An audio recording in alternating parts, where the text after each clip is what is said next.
आप सबको जय मसीह की। प्रभु आप सबको बहुत ऐसा आशीष दे। मेरे प्रियो, एक विशेष बात मैं करना चाहता हूँ उद्धार के बारे में कि बहुत सारे धर्म के लोग और बहुत सारे धर्म इस समय संसार के अंदर में है।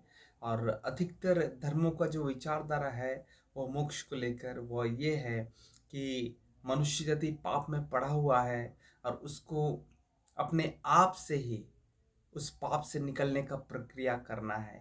यानी कि मनुष्य पापी है और उसे इस पाप से मुक्त होना है, तो उसे अपना चेष्टा प्रचेष्टा जिसको हम कह सकते हैं कोशिश करना है और वो खुद समस्या से आप ही उभरे, आप ही निकले। अधिकतर धर्मों का ये टीचिंग है। लेकिन जब हम मसीहत के अंदर में आते हैं, मसीहत में जब हम आते हैं, तो मसीहत में देखा जाता है कि हम मनुष्यति पापी है, लेकिन हमें केवल मात्र उस व्यक्ति के ऊपर में विश्वास करना है जो व्यक्ति हमारे लिए कुछ किया, ना कि हम कुछ करते हैं। इसलिए बाइबल के अंदर में लिखा गया है कि प्रभु का अनुग्रह से ही केवल मात्र विश्वास करने के द्वारा ही हमें उद्धार मिला है। और इस पद को समझने के लिए हमें सबसे पहले ये समझना होगा कि परमेश्वर क्या उन मनुष्य जाति को बचाना चाहता है। तो इसका प्रश्न का उत्तर है हाँ, परमेश्वर मनुष्य जाति को बचाना चाहता है क्योंकि उसने उसको बनाया है। तो क्या परमेश्वर केवल मात्र अपने भविष्यद्वक्ता के द्वारा या केवल मात्र जो 10 आज्ञाएं हैं या व्यवस्था द्वारा के परमेश्वर इन मनुष्य जाति को जो पापी हो गए हैं बचा नहीं सकता? तो उसका आंसर है नो। उसका आंसर है नो। और मैं इस बात को आपको इस प्रकार से समझाना चाहूंगा कि एक पिता, मान लीजिए एक पिता है और वह अपने बेटे को एक साइकिल पर लेकर घुमाना चाहता है और वह घुमाते घुमाते एक ऐसी जगह में चल गया जहां पर खेती था। और आप जानते हैं कि खेती में बहुत सारा कचरा, गंदगी या मिट्टी होता है, पानी जमा होता है। तो जैसे ही उसके पिता ने सोचा कि मैं यहाँ पर थोड़ा रुकता हूँ, तो जैसे ही उसके पिता वहां पर रुके, वो बेटा खेलते खेलते खेलते खेलते खेती के बीच मठ के तरफ, जहाँ जिसको हम बोल सकते हैं कीचड़ के तरफ जाने लगा। और कीचड़ में खेलते खेलते यहाँ तक फंस गया कि वो अपने पिताजी को चिल्ला रहा है, लेकिन वो अपने आप को निकाल नहीं पा रहा है। और उसके पिता देख रहा है कि मेरा बेटा फंस गया है। तो आप इस समय क्या करेंगे?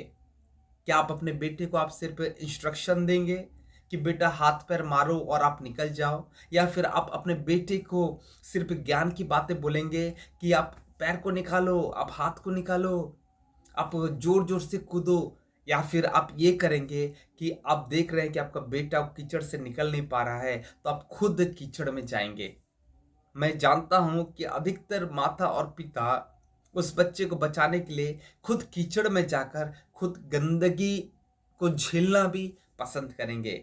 और यही बात हमारे मसीहत में देखा जाता है कि पवित्र परमेश्वर जो पाप को जानता ही नहीं था, जो पाप से अज्ञात था, वो इस पापी संसार में आया ताकि हम पापियों को बचा सके।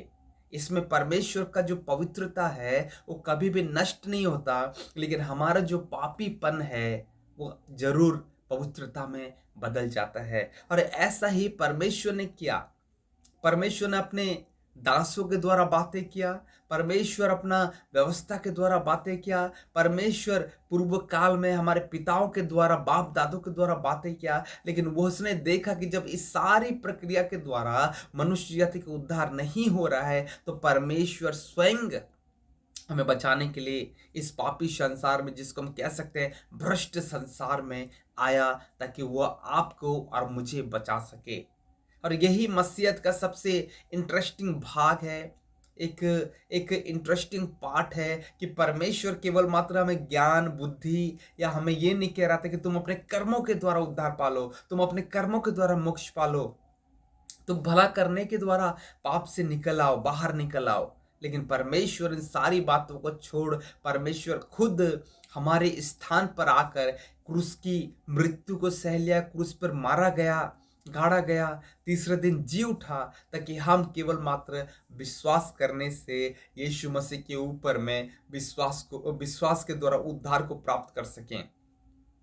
क्योंकि परमेश्वर जानता है कि पापी मनुष्य कभी अच्छे कर्म कर नहीं सकता, और पापी मनुष्य जितना भी कोशिश करे मोक्ष के लिए, उसके जीवन में वह मोक्ष नहीं प्राप्त कर सकता। इसी के लिए बाइबल में इफिसी के पत्र में लिखा हुआ है कि केवल मात्र विश्वास करने के द्वारा अनुग्रह ही से तुम्हारा उद्धार हुआ है। यानी कि हमारा जो पाठ था, हमको जो क्रूस पर मरना था, हमको नरक की आग में जाना था, परमेश्वर ने वह मृत्यु को सह लिया और हमसे केवल यही विनती किया, हमारे सम्मुख में केवल यही मात्र स्टेप रखा कि हम केवल मात्र यीशु के ऊपर हम विश्वास करें और विश्वास करने के द्वारा उद्धार को प्राप्त कर लें। इसलिए हम गर्व से कहते हैं कि हमने कुछ नहीं किया, लेकिन हमारे बदले में यीशु ने किया। यीशु ने उस पाप का कर्ज को चुकाया। यीशु ने इस पाप का जो पनिशमेंट था, दंड था, उसका जो मुआवजा था, यीशु ने दिया और क्रूस पर सारे बातों को उसने फिनिश किया और घोषणा किया कि पूरा हुआ। मेरे प्रियो, सच में यीशु मसीह का प्रेम बहुत ही सामर्थ्य है। यीशु मसीह का प्रेम बहुत ही अद्भुत है, क्योंकि जहाँ पे हमको मरना था वहाँ पर यीशु मसीह स्वयं मर गया। तो अब सोच कर देखिए, परमेश्वर केवल मात्र देख नहीं रहा था, परमेश्वर आपके लिए कुछ किया। और यही है मसीहत की खूबसूरत बातें कि परमेश्वर देखा नहीं, परमेश्वर इस संसार के अंदर में सिर्फ अपने ज्ञान को नहीं बांटा, परमेश्वर स्वयं मनुष्य बनकर इस संसार में आया और आपके और मेरे गुनाह को दूर करने के लिए क्रूस की मृत्यु भी सह ली। सो परमेश्वर का प्यार कितना गहरा है। पौलुस प्रेरित इस प्रकार कहता है कि उसके गहराई, उसके प्यार की ऊंचाई, उसके प्यार की चौड़ाई, उसके प्यार की लंबाई को हम कभी नाप नहीं सकते। सच में परमेश्वर का प्रेम महान है। सो प्रभु आपको इस वचन का द्वारा आशीष दे, आप सब परमेश्वर के प्रेम में भर जाएं, क्योंकि परमेश्वर हमारे लिए कुछ किया है, वो हमारे बदले में खुद मरा। सो परमेश्वर का प्रेम महान है। प्रभु आपको इस वचन के द्वारा बहुत आशीष दे। God bless you.